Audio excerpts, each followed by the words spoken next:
দিনের যে উর্বর মাটি তৈরি হয়েছে ইসলাম ছাড়া আর কারো জায়গা হবে না।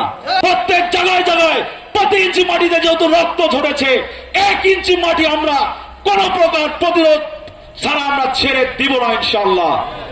দেখিয়েছিলেন এই যে হুজুর যাদের দ্বারা শিল্প চলে না, তারা দায়িত্ব পালন করার পরে ঢাকা থেকে পরিচালনা করে এই পঞ্চগড়ে 2 কোটি টাকা তিনি লাভ দেখিয়েছিলেন। তাহলে আগামী দিনের বাংলাদেশ কাদের দ্বারা নিরাপদ হবে এটা আমরা চিন্তা করে দেখতে পারি।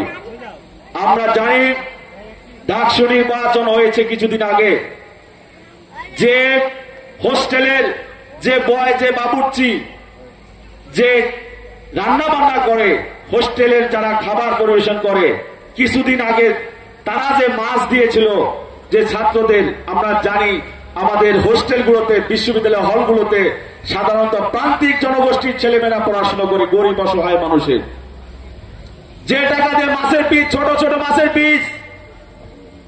আর বাংলাদেশ ইসলামী ছাত্র শিবির ক্ষমতায় আসার পরে মাছের পিস বড় হয়েছে। তাদেরকে জিজ্ঞাসা করা হলো, ভাই আপনারাই তো কয়দিন আগে রান্না করলেন, কয়দিন আগে আপনারাই তো ক্ষমতা ছিলেন, আপনারাই তো সব দায়িত্ব পালন করলেন, সেলা মাছের পিস ছোট, এলা মাছের পিস বড় হইল কেন? তখন বলল, ভাই মুই রান্না করো 2000 লোকের ওইঠে 200 লোক ফ্রি খায়, ওই পাতি নেতা, ছাতি নেতা, বড় ভাই, ওই অমুক দল তমুক দল, আমরা আসি ফ্রি খায়। তো আমি কি বাড়ির থেকে টাকা এনে খাওয়াবো? তো বা এলাচের মাছের পিস বড় হইল। তবে ইসলামী ছাত্র শিবির ক্ষমতায় আসার কারণে কোন চান্দাবাজ নাই, কোন টেন্ডারবাজ নাই, কোন পাতি নেতা নাই, কারো কোনো ফ্রি খাওয়ার কোন সুযোগ নাই, এই জন্য মাছের পিস বড় হয়েছে। তাহলে এই কয়দিনের 1 মাসের ব্যবধানে ঢাকার মতো একটা বিশ্ববিদ্যালয় পরিবর্তন হয়েছে। আগামী দিনের বাংলাদেশ যদি ইসলামী জামাত ইসলামের হাতে আসে, আমরা বিশ্বাস করি প্রত্যেকটা জায়গায় দুর্নীতিমুক্ত হবে, প্রত্যেকটা জায়গায় আপনারা তার মানুষ তার ন্যায্য অধিকার পাবে।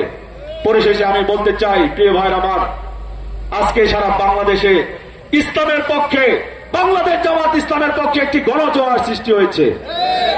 আজকে দেশের সর্বোচ্চ বিদ্যাপীঠগুলোতে যারা সর্বোচ্চ মেধাবীদের সাথে স্থান, সেখানে তাদের কোনো স্থান নাই। 20টা পোস্টের মধ্যে একটা পোস্টেও তারা আজকে জয়লাভ করতে পারছে না। এভাবেই চলবে। আমার বিশ্বাস আজকে বড় বড় টকশোদের তৈরি টকশো হচ্ছে যে আগামী দিনের যে পার্লামেন্ট নির্বাচন আছে, এদেশের যারা ক্ষমতায় যাওয়ার স্বপ্ন দেখছে, তারা বিকাল 3টার সময় ভোট বর্জন করবে। আমরা ভোট বর্জন করিবে যে এটা নির্বাচন সুষ্ঠু হয় নাই, তামান্ডে জামাতের লোক। এই জন্য প্রত্যেক গ্রামে মহল্লায় বাংলাদেশ জামাত ইসলামের নেতা কর্মী যারা আসছেন, তাদেরকে আমি বলতে চাই, সত্য কোনদিন এমনি এমনি প্রতিষ্ঠিত হয় না। আজকে এই সত্য প্রতিষ্ঠা করার জন্য মাওলানা দেলোয়ার হোসেন সাঈদীকে বছরের পর বছর জেলখানায় থাকতে হয়েছে। সন্ত্রাসী, চাঁদাবাজি, ধর্ষণকারী বাইরে ঘুরে বেড়ায় আমার দেশের কোরআনের পাখি, যার কথা শুনে হাজার হাজার লোক ইসলাম ধর্মে দীক্ষিত হয়েছে, যার কথা শুনে হাজার হাজার মানুষ ঘুষ ছেড়েছে, দুর্নীতি ছেড়েছে, যার কথা শুনে লক্ষ লক্ষ তরুণ বিনা যৌতুকে বিবাহ করেছে। ওই লোকটায় ভাই 13 বছর জেলখানার বন্দি করে লেখা হয়েছিল, আর সন্ত্রাসীদেরকে ঘুরে বেড়ানোর সুযোগ দেওয়া হয়েছিল।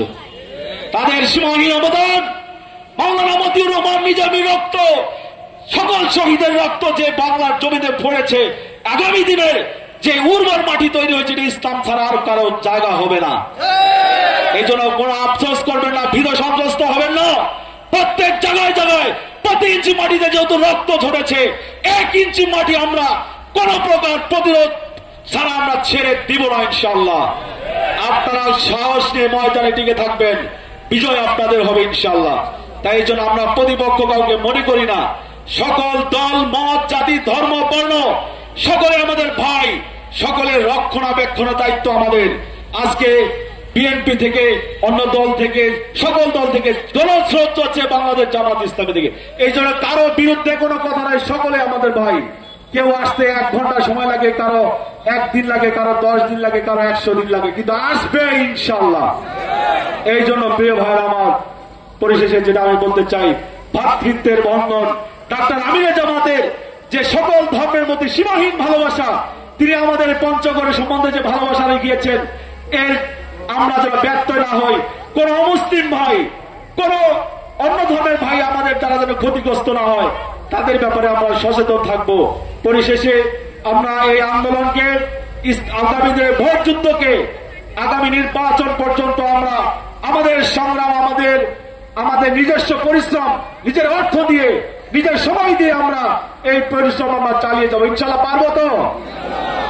আমরা পরিশেষে